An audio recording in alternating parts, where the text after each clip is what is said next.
পড়লে কি পাবে জানো?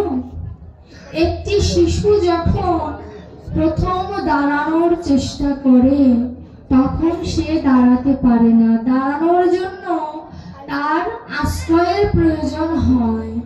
আশ্রয় স্বরূপ সে তার মায়ের হাত অথবা আত্মীয় স্বজনের হাত অথবা বাবার হাত ব্যবহার করে। তদ্রূপ তোমার ভাগবতকে যদি তুমি জীবনে আশ্রয় করো, ভাগবতকে খুঁটি স্বরূপ অথবা লাঠি স্বরূপ তুমি যদি আশ্রয় করো, একদিন তুমি ধর্মের পথের পথিক হয়ে যাবে। ধীরে ধীরে তুমি ধর্মের পথে হাঁটা শিখে যাবে। এর জন্য সর্বপ্রথম তোমাকে গীতা অথবা ভাগবত আশ্রয় করতে হবে। আচ্ছা, আশ্রয় শব্দটা কেন উল্লেখ করলেন? বলতে তো পারতেন পড়তে হবে। পড়া আর আশ্রয় করা, ধারণ করা, স্মরণ করা শব্দগুলো কিন্তু ভিন্ন অর্থে ব্যবহার করা হয়। পড়া শব্দের অর্থ যে কোনো বই আমি পড়লাম আমার ভালো লাগার জন্য, সেটা হচ্ছে পড়া। ধারণ করা কোনটা? আমি সরিয়া সরিয়া পড়েছি, সরিয়া সরিয়া এগুলোকে আমার ধারণ করেছি, এর জন্য আমার আজও এই শব্দগুলো মনে আছে। আশ্রয় আর আশ্রয় শব্দের অর্থটা এমন, যাকে ছাড়া আমার চলা সম্ভব নয়, সেটা হচ্ছে আশ্রয়। ভাগবত জানিয়ে দিল যে ভাগবত এমন একটি আশ্রয় যে কেউ যদি তাকে আশ্রয় না করে সে গুরু গোবিন্দের চরণ কোনোদিন পাবে না। হরি বল। ভাগবত নিজে তা জানিয়ে দিলেন। ভাগবত শব্দের অর্থটা কি?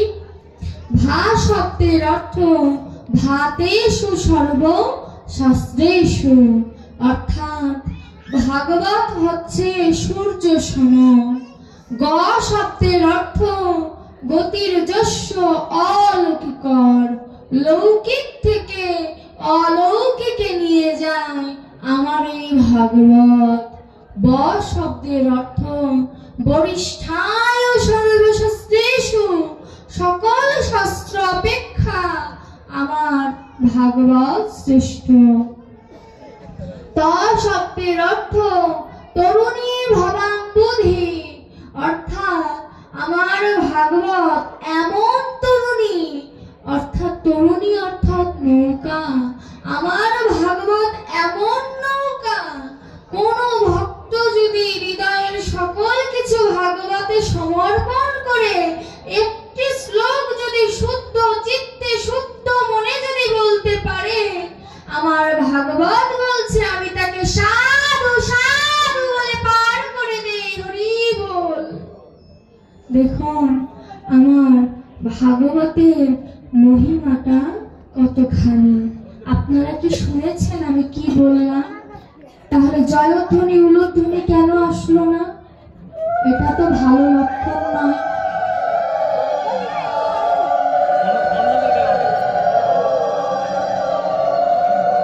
এখন আমি এটা গ্রহণ করব না তো, কারণ একজন পাঠক যখন ব্যাস আসনে বসে তখন পাঠকের বুঝতে হবে, এটা জ্ঞান আসতে হবে এটা যে আমি এই আসনের যোগ্য নই।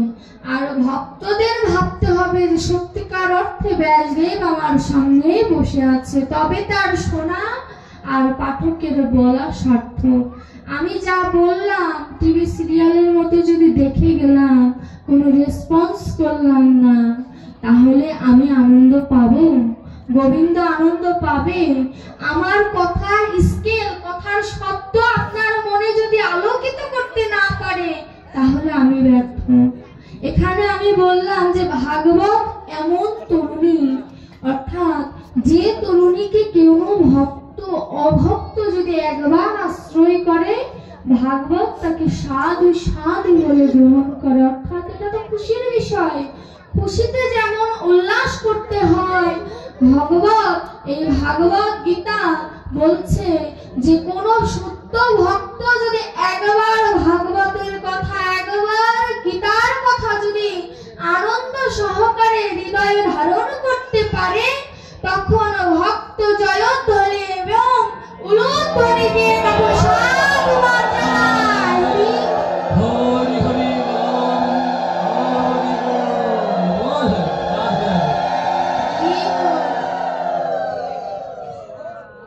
দেখুন তো আসরটা কথাই গেল। উলুধ্বনি যেহেতু দেননি, সুতরাং এটার ব্যাখ্যা না করলেই নয়। উলুধ্বনি অর্থাৎ এলো ধ্বনি, এই উলুধ্বনির মধ্যে রাধারানী বিরাজমান। এই রাধারানী বিরাজমান, আমরা যারা নারী কুলে জন্ম নিয়েছি আমরা কত ভাগ্যবান যে রাধারানী আমাদের জিহ্বার শব্দের মধ্যে অবস্থান করে। ভাগবতে বলছে যে নারী উলুধ্বনি জয়ধ্বনি দেয় না, এই জগতে একটি প্রাণী আছে যার জিহ্বা নাই। বলতে পারেন কে? কুমির। সেই নারী কুমির কুলে জন্ম নেয় যে কিনা উলুধ্বনি জয়ধ্বনি দেয় না। আর যে বাবারা হাত থাকতেও বদন থাকতেও যারা জয়ধ্বনি দেয় না, তারা কুলে জন্ম নেয়। তাদের বাক শক্তি গোবিন্দ কেড়ে নেয়। কেন? তারা ভবে এসে গোবিন্দের ভজন করতে ভুলে গেছে। সুতরাং বৃন্দাবনে এসে যতটুক সময় থাকে নিজের মনটা যেন গোবিন্দের চরণে সমর্পণ করা থাকে। আর কথা কথায় যেন মনটা ওদিকে যেন ধাপিত না হয়, সেই দিকে নিজের জ্ঞান নিজের বৈরাগ্য উদয় করতে হবে। গীতা ভাগবত যাই পড়ি না কেন সকলেই এই একই কথা বলছে, সংসারের জন্য সময় দিচ্ছি। শাস্ত্রকার বললেন শীত আতপবাদ বরিশন এ দিন যামিনী জাগিরে নলিনী জলদল নয়ন টলমল ভজবুকে ভজনী ছুড়ে। অর্থাৎ শীত আতপ অর্থাৎ শীতে গরমে আমি কত পরিশ্রম করছি সংসারের জন্য। শীত আতপ বাদ বরিশন অর্থাৎ বাদ বরিশন অর্থাৎ বর্ষাকাল। শীতকাল, গরমকাল, বর্ষাকাল প্রত্যেকটি সময় সংসারের জন্য কি করছি? খেটে যাচ্ছি। এটা নেই ওটা নেই, সকল মনোবাসনা সংসারের পূরণ করার চেষ্টা করছি। এই দিনও যামিনী জাগিরে, কত রাত্রে জেগে পরিশ্রম করছি শুধুমাত্র সংসারের জন্য। কিভাবে আমার স্বামী, কিভাবে আমার স্ত্রী, কিভাবে আমার কন্যা ভালো থাকবে। কিন্তু শেষে কি হলো? নয়ন জলমল, নয়ন জলে পরিপূর্ণ হয়ে যাচ্ছে সংসারে। যখন আমরা হেরে যাই, যখন আত্মীয় পরিজনের সকল আশা যখন পূর্ণ করতে না পারি, তখন কি চোখে জল চলে আসে, তাই না? চোখে জল চলে আসে। শাস্ত্রকার বললেন যখন তোমার চোখে জল চলে আসবে, ভজ বুকে ভজ নিঠুরে। নিঠুরে অর্থাৎ গোবিন্দ। তুমি ভজবে কোথায় জানো? বুকের মাঝে। বুকের মাঝে কেন বললেন? শাস্ত্রকার জানিয়ে দিলেন যে আমার এই 3.5 হাত দেহর মাঝে গোবিন্দ হৃদয়ে অবস্থান করে। সুতরাং হৃদয়টা গোবিন্দের চরণে একবার করজোড়ে নিবেদন করে দাও। একবার যদি নিবেদন করতে পারো, ভগবান তোমায় নিজের বলে গ্রহণ করবেন। কারণ তিনি বলেছেন পিতাহ হর্ষ জগত মাতা ধাতা পিতামহ।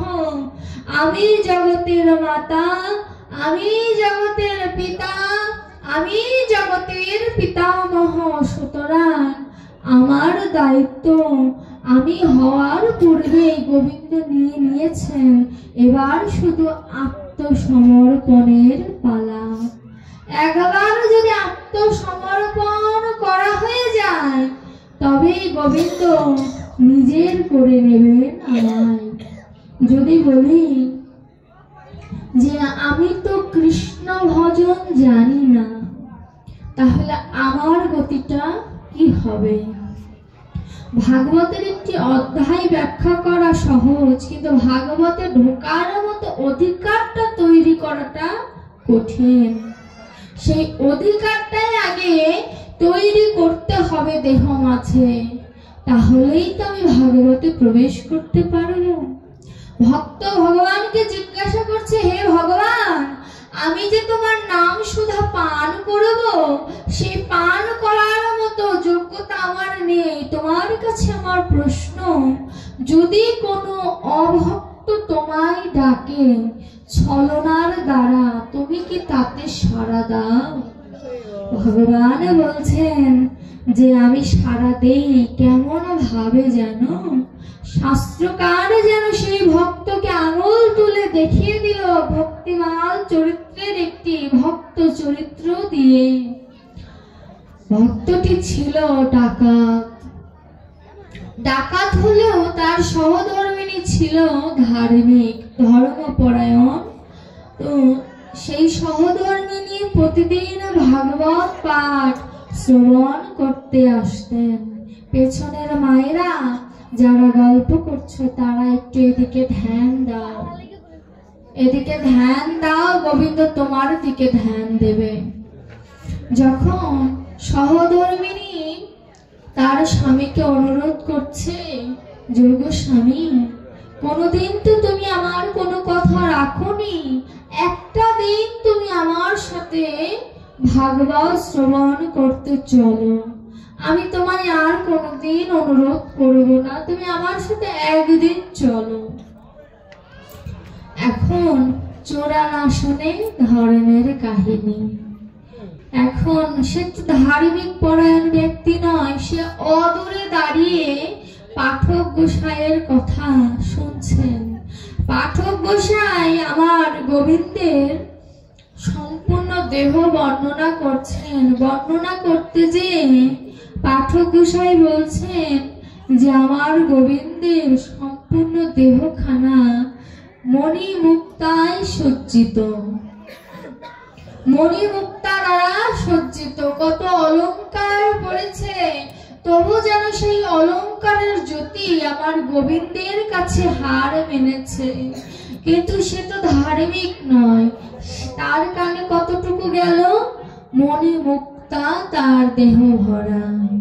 সে গোবিন্দকে এটুকুই সে জানে না, তার ভেতরে ভজন ঢুকবে কেমন করে। তো তিনি তার স্ত্রীকে জিজ্ঞাসা করছে যে পাঠক গোসাই যে ছেলেটির চরিত্র বর্ণনা করলো, সেই ছেলেটি কোথায় থাকে তুমি আমায় বলতে পারো?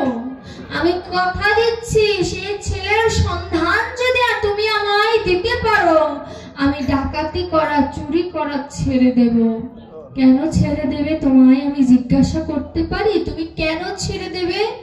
বলছে ওই ছেলের গায়ে যত মণিমুক্তার অলংকার আছে, একবারও যদি চুরি করতে পারি তাহলে আর কোনোদিন আমার ডাকাতি বা চুরি করার প্রয়োজন হবে না। দেখুন, ভগবানকে ডাকাতি করবে এমন সিদ্ধান্ত সে নিয়েছে। এখন ভগবানের তো এটাই লীলা, সে তো সেই অধার্মিককে কৃপা করবে বলে এই লীলা রচনা করেছেন। স্ত্রী বলছে তুমি গভীর জঙ্গলে যে তুমি ডাকবে। কি বলে ডাকবো? কি বলে ডাকলে সেই ছেলে আসবে? আমি তো অপরিচিত মানুষ, ডাকলেই কি আসবে? বলছে তুমি শোনোনি পাঠক গোসাই বলেছে যায় যে কারোর ডাকে সে চলে আসে? বলছে হ্যাঁ বলেছিল। তুমি ডাকবে। বলছে কি বলে ডাকবো, আমায় বলে দাও। বলবে মাধব তুমি কোথায়। যদি এখন তার স্বামী জিজ্ঞাসা করছে, মাধব বলাতে যদি না আসে তাহলে কি বলবো? বলবে প্রাণনাথ তুমি কোথায়। যদি বলে প্রাণনাথ না বলে ডাকলেও যদি না আসে, বলবে হে দয়াময় তুমি ছাড়া আমার কেউ নেই। এ কথা বলে তুমি যদি একবার ডাকতে পারো তাহলে সেই ছেলে তোমার কাছ থেকে দূরে থাকতে পারবে না। আর একবার যদি সে চলে আসে, তুমি কিন্তু আমাকে কথা দিয়েছো তার মনি মুক্তা চুরি করার পরে তুমি আর কোনোদিন চুরি বা ডাকাতি করবে না। যেই বলা সেই কাজ। এবার স্বামী গিয়েছে গভীর জঙ্গলে। পেছনে কিন্তু খুব কথা হচ্ছে, সামনের ভক্তদের কিন্তু বিরক্ত হচ্ছে। বলো নিতাই গৌর হরি বল।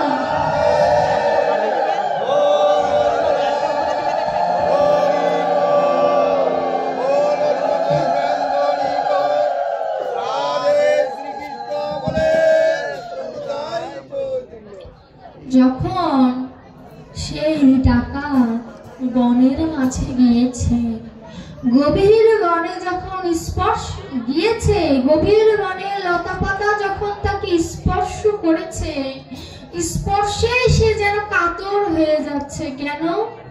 গিয়েছে তো নিধু বনে, নিধু বনে তো রাধা গোবিন্দের গোপীদের পাতায় পাতায় স্পর্শ আছে। সেই পাতা যখন সেই ডাকাতকে স্পর্শ করেছে, সে অর্ধেক সেখানেই তার ডাকাতি ভাব চলে গেছে। এবার শাস্ত্রকার বলছে এবার তুমি তাকে আর ডাকাত বলো না, কারণ সে ওই রাধা গোবিন্দের যে স্পর্শ পেয়েছে, যে পাতা, সেই পাতার স্পর্শ পেয়েছে। এবার তুমি তাকে ডাকাত বলো না। দেখুন শুধু স্পর্শের গুণে তার ডাকাত নামটি ঘুচে গেল। তা এখন সেই ভক্ত যখন বনের মাঝে ডেকেছে, মাধব তুমি কোথায়, মাধব তুমি দেখা দাও, কিন্তু গোবিন্দ সাড়া দিচ্ছে না। এবার ডেকেছে প্রাণনাথ তুমি কোথায়, দেখা দাও। এবারও আমার গোবিন্দ সাড়া দিচ্ছে না। কেন? ভক্তের মুখে যখন ভগবান শুনতে পারে যে হে প্রভু তুমি বিনে আমার কেউ নেই, তখনই ভগবানের সার্থকতা আর ভক্তের প্রাপ্তি। যখন দু বাহু তুলে বলেছে দয়াময় দেখা দাও, নিতাই গৌর সীতানাথ প্রেমানন্দে। হরি হরি হরি বল। রাধে দয়াময় দেখা দাও, তুমি বিনে আমার কেউ নেই, তুমি দেখা দাও। যে কিনা কোনোদিন গোবিন্দ বলে কাঁদেনি, সেই ডাকাতের চোখে জল চলে এলো। শাস্ত্রকার বলছে যে কোনো অভক্ত যদি একবার দু বাহু তুলে বলতে পারে হে দয়াময় দেখা দাও, তুমি বিনে আমার কেউ নেই, একবার যদি কোনো অধার্মিক এই কথা বলে, ভগবান তার কাছ থেকে কোনোদিন দূরে থাকতে পারে না। ওই ভক্ত তখন নিজে নিজেই চিন্তা করছে, কেন প্রাণনাথ বলতে বলতে তার নয়নে জল চলে এলো। সে যখন ডেকেছে, গোবিন্দ তখন একটি ছেলের রূপ নিয়ে তার সামনে এসেছে। সামনে আসা মাত্র তখন ওই ডাকাত ভক্ত বলছে যে তোমার শরীরের যত মণিমুক্তা আছে আমায় দিয়ে দাও, আমি কিন্তু ডাকাত, না হলে তোমায় প্রাণে মেরে ফেলবো। আমার গোবিন্দ হাসি মুখে সকল কিছু মণিমুক্তা দিয়ে দিল, আর মনে মনে বলছে মণিমুক্তা দেওয়ার সাথে সাথে আমার কৃপাটাও তোকে করে দিলাম। যখন ওই ডাকাত ভক্ত বাড়ির দিকে ফিরবে, এ যেন গজগিরি বন্ধ অর্থাৎ হাতির মতো হেলে দুলে হাঁটছে। কেন? কারণ তার ভিতরে অষ্টসাত্ত্বিক ভাবের বিকার ঘটেছে। যখন অষ্টসাত্ত্বিক ভাবের বিকার কোনো ভক্তের ঘটে, তখন তার হাঁটা চলা হয় গজগিনি মন্দ, অর্থাৎ গজ অর্থাৎ হাতি, হাতির মতো তখন সে হেলে তুলে যায়। এবার যখন সহধর্মিনীর কাছে যে বলছে যে স্ত্রী দেখো আমি মণিমুক্তা নিয়ে এসেছি সেই ছেলের কাছ থেকে। স্ত্রী যখন মণিমুক্ত গুলো দর্শন করেছে, স্ত্রী তো ভক্তিমতী, ওই মণিমুক্ত গুলোকে নিজের বুকে নিয়ে বলছে প্রভু সারা জীবন তোমায় সাধনা করে গেলাম, সারা জীবন ভাগবত শুনে গেলাম, তুমি আমার সামনে এলে না। আর আমার স্বামী সারা জীবনে কোনোদিন তোমায় কৃষ্ণ বলে ডাকেনি, একবার শুধু প্রাণনাথ বলে কেঁদেছে বলে, একবার শুধু দয়াময় বলে কেঁদেছে বলে তুমি তাকে এই সকল কিছু দিয়ে দিলে। স্বামীর মুখের দিকে যখন তাকিয়েছে, বুঝতে পেরেছে ভগবান মণিমুক্তার পাশাপাশি তার ভক্তির কৃপাটাও করে দিয়েছে। স্বামীকে বলছে স্বামী তুমি যার কাছ থেকে মণিমুক্তা এনেছো জানো সে কে? স্বামী বলছে আমি জানি না, কিন্তু যখন থেকে ওই ছেলেটিকে দর্শন করেছি আর তার বদনটা আমি ভুলতে পারছি না। বলবে কেমন করে? একবার চিন্তা করুন, যে গোবিন্দকে দর্শন করিনি তার বিগ্রহটা এত সুন্দর, না জানি আমার গোবিন্দ সত্যিকারে কতটা সুন্দর, কতটা সুন্দর তার বদনের হাসি, কতটা সুন্দর না জানি তার দাঁড়ানোর ভঙ্গিমা।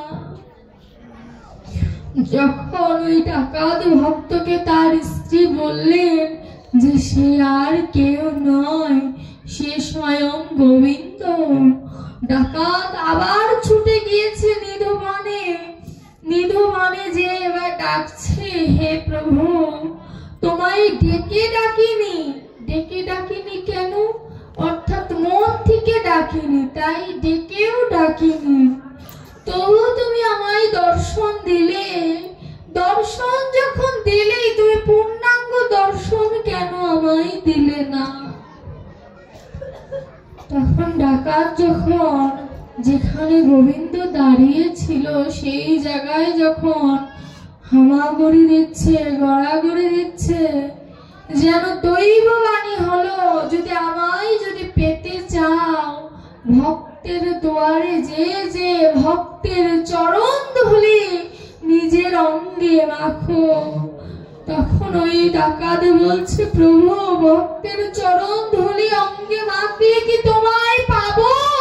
ভগবান বলছে ওই ভক্তের চরণ ধুলি যে আমিও পেতে চাই, একবার ওই চরণ ধুলি দিয়ে যদি নিজের অভিষেকটা করতে পারো আমি গোবিন্দ তোমার দাসানুদাস হয়ে যাই।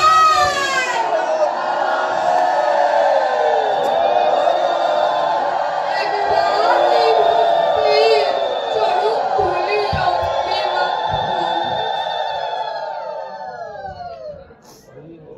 একবার ওই ভক্তের চরণ ধুলি তুমি অঙ্গে মেখো, দেখো আমায় তুমি পাবে। যখন কথা বলেছে বলছে প্রভু তুমি আমায় দেখা দাও, আমি কথা দিচ্ছি আমার জীবনটা যতটুকু আছে আমি ভক্তের চরণেই কাটিয়ে দেব, তুমি আমায় দেখা দাও।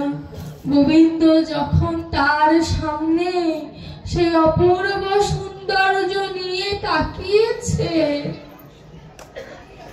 ভক্ত ভগবানের নয়নে নয়নে মিলন হলো। আমার ওই ডাকাত ভক্ত ভগবানকে বলছে ভগবান হে প্রাণনাথ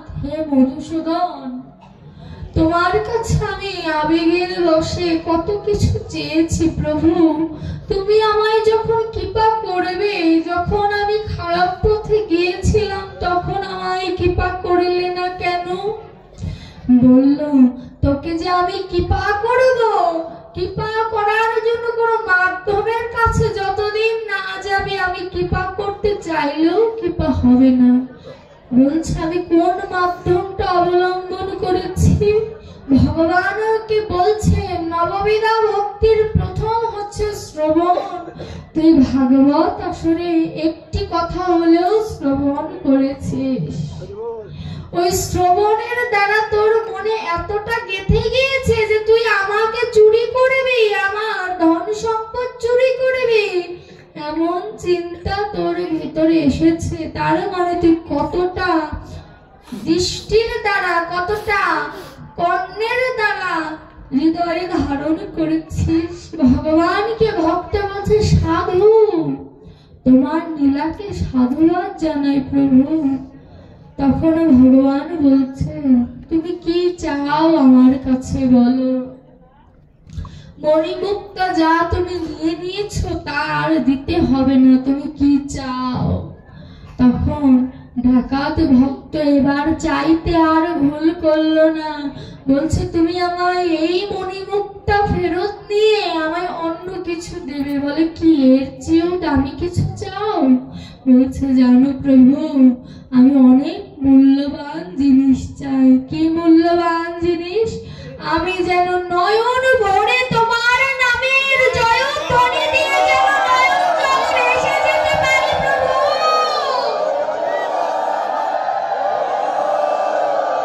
এই আশীর্বাদ তুমি আমায় করো, আমি যেন নয়ন মুক্তায়, নয়ন জলে যেন আমার মুক্তায় পরিণত হয়ে যায়, যে মুক্তা দিয়ে তোমার ওই চরণ আমি ধুইয়ে দেব। তুমি খানিক আমার সামনে দাঁড়াও প্রভু। বলছে, দাঁড়াবো কেন? বলছে, তোমায় তো সবাই গঙ্গা জল দিয়ে ধুইয়ে দেয়, আমার কাছে তো কোনো গঙ্গার জল নেই। তুমি আমার সামনে খানিক দাঁড়াও, আমি তোমার নয়ন জলে তোমার ওই চরণ দুটো ধুইয়ে দিই। তুমি খানিক আমার সামনে দাঁড়াও। আমার সামনে কোনো প্রদীপ নাই প্রভু, শুনেছি পঞ্চ প্রদীপ ছাড়া তোমার কোনো আরতি হয় না। আমার এই পঞ্চভূতের দেহ দিয়ে তোমায় আরতি করব। আরতির শিখা কি হবে জানো? আমার এই দুটি নয়ন, এই দুটি নয়নকে আরতির প্রদীপ বানিয়ে তোমাকে আরতি করব প্রভু। তুমি আমার সামনে দাঁড়াও। ফুলে ফুলের মালা দিয়ে তো তোমায় বরণ করতে হয়। আমি কি দিয়ে ফুলের মালা বানিয়েছি জানো? আমার 6টি রিপু, 5টি কর্মান্দ্রিয়, 5টি জ্ঞানেন্দ্রিয়, এই 16টি ফুল দিয়ে মালা গেঁথেছি প্রভু। বিনা সুতার মালা, যে মালা তোমায় গলায় পরিয়ে দিয়ে নিজেকে আত্মসমর্পণ করে দিব প্রভু। আমার দেবার মতো তোমায় কিছু নাই, যতটুকু তুমি আমায় দিয়েছো প্রভু তো সেটাও তোমার কৃপার দ্বারা পেয়েছি। আমার কোনো যোগ্যতা নেই প্রভু, তুমি তা দয়া করে গ্রহণ করো। আমার ওই ডাকাত ভক্ত যখন কেঁদে কেঁদে ভগবানের চরণ ধুইয়ে দেয়, শাস্ত্রকার বলছে, আমি শাস্ত্র লিখেছি বটে, কিন্তু এমন ভাগ্য কবে বা হবে? দেখুন, যে শাস্ত্র লিখেছে সেও বলছে এমন ভাগ্য কবে বা হবে, আর এই অধমের ভাগ্যে তবে কবে হবে? কত ভাগবত শুনি, শ্রবণ করা হয়, কই কোনোদিন তো আমার হৃদয়টা কেঁদে ওঠে না। কোনোদিন তো হা গোবিন্দ তোমার হলাম বলে হৃদয়টা কেঁপে ওঠে না। কোনোদিন নয়নে অশ্রু আসে না। শাস্ত্র বলছে, কোটি জন্মের যদি অপরাধ থাকে তবে সে জীব কৃষ্ণ বললে তার চোখে জল আসে না। আমি কোটি কোটি জন্মের অপরাধী, কারণ কৃষ্ণ বললে তো আমি কাঁদতে পারি না। মোহ মায়ায় কাঁদা বাবা অনেক সহজ, কিন্তু কৃষ্ণ নামে কাঁদা কোটি টাকার বিনিময়েও সম্ভব নয়। এই চোখের জল একমাত্র যদি কারোর কৃষ্ণ ভক্তি উদয় হয়, তবেই তার ভিতরে অষ্টসাত্ত্বিক ভাবের একটি হলেও তার দেহে প্রকাশিত হবে। ভগবান বলছেন, কোন ভক্ত যদি আমায় শুদ্ধ চিত্তে, শুদ্ধ মনে, শুদ্ধ কায় মন বাক্যে যদি একবার আমায় স্মরণ করতে পারে, আমি গোবিন্দ তার চরণের স্মরণ করি। দেখুন, আমরা গোবিন্দের চরণ স্মরণ করব কি? গোবিন্দই ভক্তের চরণ স্মরণ করে। কেন? বলছে ওই চরণ বড় ভালোবাসি, ওই চরণের হতে চাই দাসী, ওই চরণ বড় ভালোবাসি। দেখুন, ভগবান ভক্তকে কত ভালোবাসে, কিন্তু আমার হৃদয়ের ভালোবাসাটা তো গোবিন্দকেই দেওয়ার কথা ছিল, কিন্তু আমি ভালোবাসা দিতে পারলাম না কেন? ভগবান তো কোনো ভক্তকে কম, কোনো ভক্তকে বেশি এমন করে তো ভগবান ভালোবাসে না।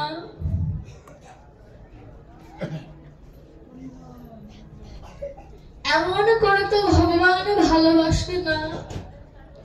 আমার আত্মীয় স্বজন কজন? 100, 200, 300, এর বেশি তো না। কিন্তু ভগবান গোটা পৃথিবীকে চালায়, কখনো কাউকে বেশি, কখনো কাউকে কম, এমন ভালোবাসা দিয়েছে। যদি বলি কেউ ধনী কেউ গরিব, এটা আমার কর্মফল, আমার পূর্ব জন্মের কর্মফল যদি ভালো থাকে, আমার জন্মটাও ভালো জায়গায় হবে। আর আমার কর্মফল যদি খারাপ হয়, আমার জন্মটাও খারাপ জায়গায় হবে। যদি বলি যে প্রথম প্রশ্নের উত্তর পেলাম, ভগবান অভক্তকেও কৃপা করে, কিন্তু এবারও যদি প্রশ্ন করি যে মায়ায় আবদ্ধ জীব, তাকে কি ভগবান কৃপা করে? অভক্ত আর মায়ায় আবদ্ধ জীব দুটি কিন্তু দু জিনিস। অভক্ত মানে যে কৃষ্ণকে, গোবিন্দকে, ভগবানকে বিশ্বাস করে না, সে হচ্ছে অভক্ত। আর মায়ায় আবদ্ধ জীব মানে তার জ্ঞান আছে, সে বোঝে যে ভগবানকে ডাকতে হবে, কিন্তু বলে আমার ডাকার সময় নাই। পুরাণ বললেন, ব্রহ্ম পুরাণে তুমি দর্শন করো। নারদ মুনি একবার প্রশ্ন করে ভগবানকে যে ভগবান, মায়ার শক্তি কেন তোমার থেকে বেশি? তুমি ভগবান, তোমার শক্তি বেশি হওয়ার কথা, তোমার শক্তি থেকে কেন মায়ার শক্তি বেশি? ভগবান বলছে, মায়া এতটা প্রখর শক্তি যে জীবটা আমাকে নিয়ে ভাবেই না। ভাবলে তো আমার আধিপত্য আমি খাটাতে পারি, আমাকে নিয়ে যদি না ভেবে শুধু সর্বদা মায়াকে নিয়ে ভাবে, আমি প্রবেশ করব কেমন করে? তো বলছে, মায়া কাকে বলে আমায় বলো। বলছে, নারদ তোমাকে মায়া কাকে বলে বোঝানো যাবে না। কেন? কারণ তুমি মায়ার সাথে যুক্ত নয়, তুমি মায়াকে অতিক্রম করেছো, তুমি মায়া শব্দ বুঝবে না। এখন নারদ মুনি বলছে যে আমি অঘটন পটিয়সী, আমার অঘটন করাই আমার কাজ, আর এই অঘটনটাও আমি করতে চাই, তুমি আমায় বলো। জগৎ জীব যেন জানে যে নারদ মুনি মায়া থেকে অতিক্রম করেও মায়া কি জিনিস সে উপলব্ধি করেছে। তুমি আমাকে মায়া কাকে বলে বলো। বলছে ঠিক আছে, মায়া কাকে বলে তোমায় আমি বলবো, কিন্তু বলার যে দেখাটা বেশি কার্যকর হয়। এখন নারদ মুনিকে বলছে ভগবান যে তুমি একটি গ্রামে যাবে, সেই গ্রামে মায়াশঙ্কর নামের একজন লোক থাকে, তুমি তার কাছে যাবে। বলছে আমি তোমায় মায়ার কথা জিজ্ঞাসা করলাম, তুমি কিনা আমায় মায়াশঙ্করের কাছে পাঠিয়ে দিচ্ছ। বলছে আরে তুমি আগে যাও ওর কাছে, কিন্তু নারদ হয়ে যেও না, বৈষ্ণবের রূপ ধারণ করে যাও। এবার মায়াশঙ্করের কাছে যখন গিয়েছে, গ্রামে জিজ্ঞাসা করছে মায়াশঙ্করের বাড়ি কোথায়। নামে কিন্তু শঙ্কর, নামের আগে বসেছে মায়া। কেন? দেখবেন গ্রামে যদি একই নামের তিনজন ব্যক্তি থাকে, ধরুন গোবিন্দ নামের তিনজন যদি ব্যক্তি থাকে, যদি কেউ কৃপণ থাকে তাকে কিন্তু মানুষ দুষ্টামি করে বলে কৃপণ গোবিন্দ, বলে কিনা? তো এই শঙ্করের বড় মায়া সংসারের প্রতি, এর জন্য তার নামটা হয়েছে মায়া শঙ্কর। এখন মায়া শঙ্করের বাড়ি যখন গ্রামের কয়েকজন দেখিয়ে দিয়েছেন, মায়া শঙ্করের বাড়িতে যে এবার নারদ মুনি বলছে ভিক্ষাং দেহি। ভিক্ষাং দেহি মানে আমায় ভিক্ষা দাও। তো নারদ মুনি যখন ভিক্ষাং দেহি বলেছে, মায়াশঙ্কর বাহিরে এসে বলছে আমার কত সৌভাগ্য, বৈষ্ণব আমার গৃহে এসেছে, আপনাকে ভিক্ষা নয় আপনাকে সেবা দেবে, আপনি আসুন আমার গৃহে। তো নারদ মুনি বলছে এটাই তো আমি চেয়েছিলাম, যাতে তোমার ঘরে ঢুকি, কারণ তোমার সাথে যদি আমি কথা না বলি ভগবান কেন আমায় পাঠালো আমি তা বুঝতে পারবো না। এবার মায়াশঙ্করকে কথার ছলে ছলে জিজ্ঞাসা করেছে যে সংসার জরাবেদের সংসার ত্যাগ করে চলো আমার সাথে বৃন্দাবনে যাই। বৃন্দাবনে কোনো দুঃখ নাই, বৃন্দাবনে সুখের কোনো সীমা নাই, চলো তুমি আমার সাথে বৃন্দাবনে যাই। এবার মায়াশঙ্কর বলছে যাব প্রভু যাব, আমি কি জানি না এই সংসার নিত্য জায়গা নয়, আমি যাব, কিন্তু আমার মেয়েটাকে আগে বিয়ে দিয়ে নি। পাশে একটি ব্র্যাকেটে লাগিয়ে দিল, কিন্তু আমার মেয়েকে একটু বিয়ে দিয়ে নি, মানে আমি যাব মেয়েটাকে পার করে নি। বলছে যে তুমি যদি বৃন্দাবনে যাও তবু তোমার মেয়ের বিয়ে আটকিয়ে থাকবে না, তার ভাগ্যে যেখানে লেখা আছে সেখানেই বিয়ে হবে, তুমি চলো। ভিতর থেকে সহধর্মিনী এসে বলেছে আপনি এখনই বের হবেন নাকি আপনাকে তাড়িয়ে দেব। তখন নারদ মুনি বলছে এমন সাক্ষাৎ মায়া নিয়ে আছো কেমন করে, এ কথা বলে ঘর থেকে চলে গেল। 5 বছর পরে নারদ মুনি আবার ওই বাড়িতে এসেছে, এসে জিজ্ঞাসা করছে মায়াশঙ্করের ছেলে দুটো বড় হয়ে গেছে, জিজ্ঞাসা করছে মায়াশঙ্করকে, মায়াশঙ্করের ছেলেকে যে তোমার বাবা কোথায়। বলছে বাবা তো 3 বছর আগে মারা গেছে, তোমার বোন, ওই বোনের 5-6 দিন আগে বিয়ে হয়ে গেল। দেখুন যে মেয়ের বিয়ে দেবে বলে বৃন্দাবনে গেল না, সে মেয়ের বিয়ে হলো 5 দিন আগে, আর বাবা মারা গেছে 3 বছর আগে। তাহলে দেখুন এবার নারদ মুনি ধ্যানগ্রস্ত হয়ে দেখলেন কোথায় মায়াশঙ্করের জন্ম হয়েছে। মায়াশঙ্করের জন্ম এবার গোয়ালার ঘরে হয়েছে। 3 বছরের শিশু, সে কি সবে মাত্র হাঁটা শিখেছে, তাকে খেতে ধান বোনার জন্য তার বাবা পাঠিয়ে দিয়েছে, অর্থের অভাব। এবার ওই ছেলেটার হাত ধরে বলছে মায়াশঙ্কর তুমি আমাকে চিনতে পেরেছো, আগের জন্মে আমি এসেছিলাম তোমার কাছে মেয়ের বিয়ের জন্য, তুমি বৃন্দাবনে যাওনি, এবার তো তুমি শিশু, চলো বৃন্দাবনে যাই, অনেক বড় সময় আছে তোমার কাছে, চলো বৃন্দাবনে যাই। মায়া শঙ্করের ছোট্ট বালক রূপটা বলছে, প্রভু যাব, কিন্তু এখন না, আমার বাবার আমি ছাড়া কেউ নেই, এখন ধান বোনার সময়, আমি যদি চলে যাই তাহলে আমার বাবা অনাহারে থাকতে হবে, ধানের দ্বারা চাল সে পাবে না। দেখুন মায়া কত। এবার নারদ মুনি আবার 5 বছর পরে এসেছে, এসে ওই মায়া শঙ্কর যার ঘরে জন্ম নিয়েছে তার বাবার কাছে জিজ্ঞাসা করছে, তোমার ছোট শিশুটা কোথায়? বলছে 3 বছর আগে সাপের দংশনে মারা গিয়েছে। দেখুন, যে মায়ার জন্য, আমি কিন্তু কাহিনী বলছি না, বাস্তব কথা শাস্ত্রকাররা লিখেছেন, যে ধানের জন্য সে বৃন্দাবনে গেল না, এই যে বারে বারে 3 বছর বলছে, বারে বারে 5 বছর পরে যাচ্ছে, এটারও একটি তত্ত্ব আছে, নারদ মুনি নিজে বলবে, আমরা সবাই শুনবো। তো যখন ওই ছেলেটি মৃত্যু হয়ে গেল, নারদ মুনি এবার ধ্যানস্থ হয়ে দেখলেন এবার মায়া শঙ্করের জন্ম কোথায় হয়েছে? মায়া শঙ্করের জন্ম হয়েছে এবার কুকুর কুলে।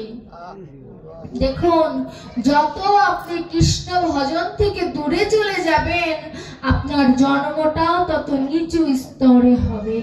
হরি বল।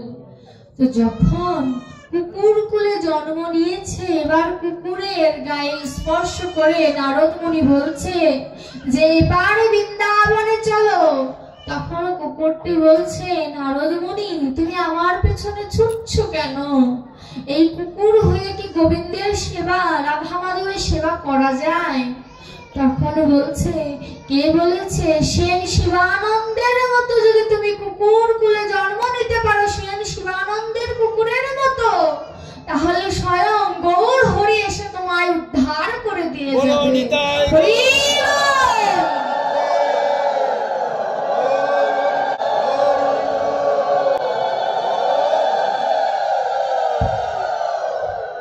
সেন শিবানন্দের কুকুরের মতো যদি তুমি কৃষ্ণ ভক্ত হতে পারো, যে কিনা একাদশীর দিন ফলমূল ছাড়া প্রসাদ পায় না, এমন কুকুর যদি তুমি হতে পারো, শাস্ত্রকাররা তোমায় ভক্ত বলবে, কুকুর বলে আর ডাকবে না।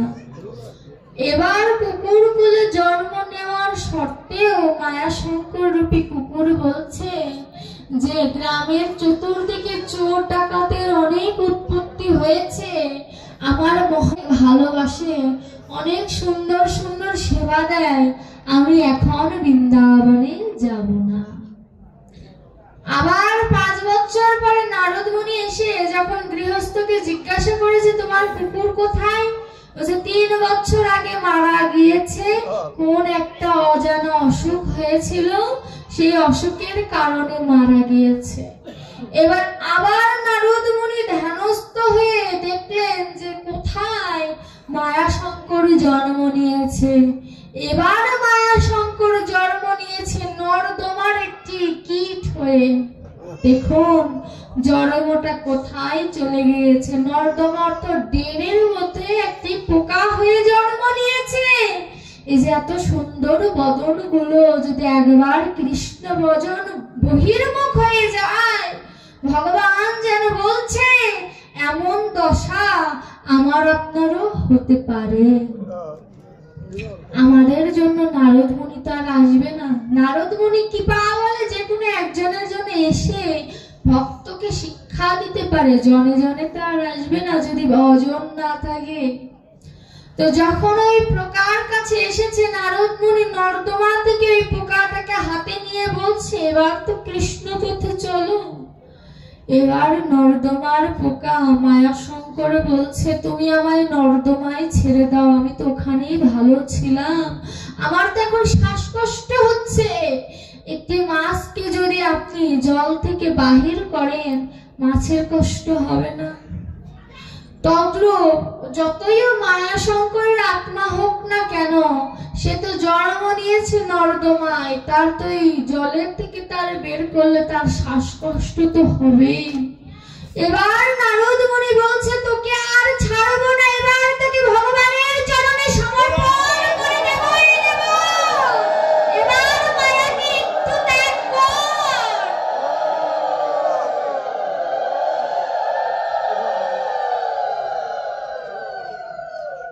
এবার তো কৃষ্ণ নাম স্মরণ করে মায়াকে ত্যাগ কর। গোবিন্দের চরণে নর্দমার কীটকে নারদ মুনি সমর্পণ করে দিয়ে যখন বৈকুণ্ঠে নারদের কাছে গেল, বৈকুণ্ঠে নারায়ণের কাছে গেল, নারায়ণকে, ভগবান নারায়ণকে আমার নারদ মুনি বলছে, হে প্রভু, আমি বারে বারে 5 বছর পরে গিয়েছি পঞ্চভূত দিয়ে তুমি যে দেহটা তৈরি করেছো, কি কমতি রেখেছিলে যে সেই কমতির কারণে জীবাত্মা মায়ার পেছনে ছোটে, তোমার পেছনে ছোটে না। শেষে দেখলাম যে তোমার ওই 3 বছর পরে যে আবার 3 বছর আগে মারা গিয়েছে 3টি বস্তু, ত্রিদেবের যে 3টি বস্তু একত্রিত হয়ে হয় 3 বস্তুর একত্রিত কি হয়? ওম।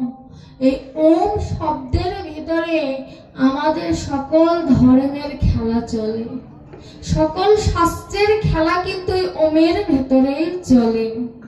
তো ভগবানকে নারদ মুনি বলছে, এই যে আমি 3 বছর পরে মারা গিয়েছে, কেন জানো? কারণ এই 3 জিনিসের তার কোনো জ্ঞান ছিল না। আর 5 বছর পর পর আমি গিয়েছি কেন জানো প্রভু? যে পঞ্চভূতের দেহ তৈরি, শেষে দেখলাম যে ভক্তিটাও যদি দেহ তৈরির কাজে তুমি ব্যবহার করতে, তাহলে হয়তো ভক্ত তোমার চরণ ছেড়ে অন্য কোথাও যেত না। কিন্তু এই ভক্তিটা জগতে এসে ভক্তকে সঞ্চার করতে হয়, এর জন্য এই ভক্ত তোমার পথে থাকে না। হে নারায়ণ, হে প্রভু, তুমি আমায় একটি জিনিস দেবে। তখন নারদ মুনি ছলনার ছলে একটি জিনিস চেয়েছিল, বলে কি চাও তুমি?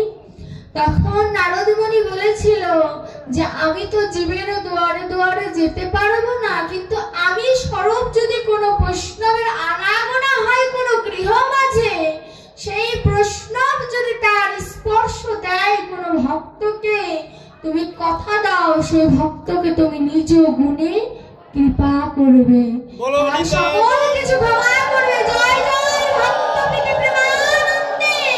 গৌর হরি বল।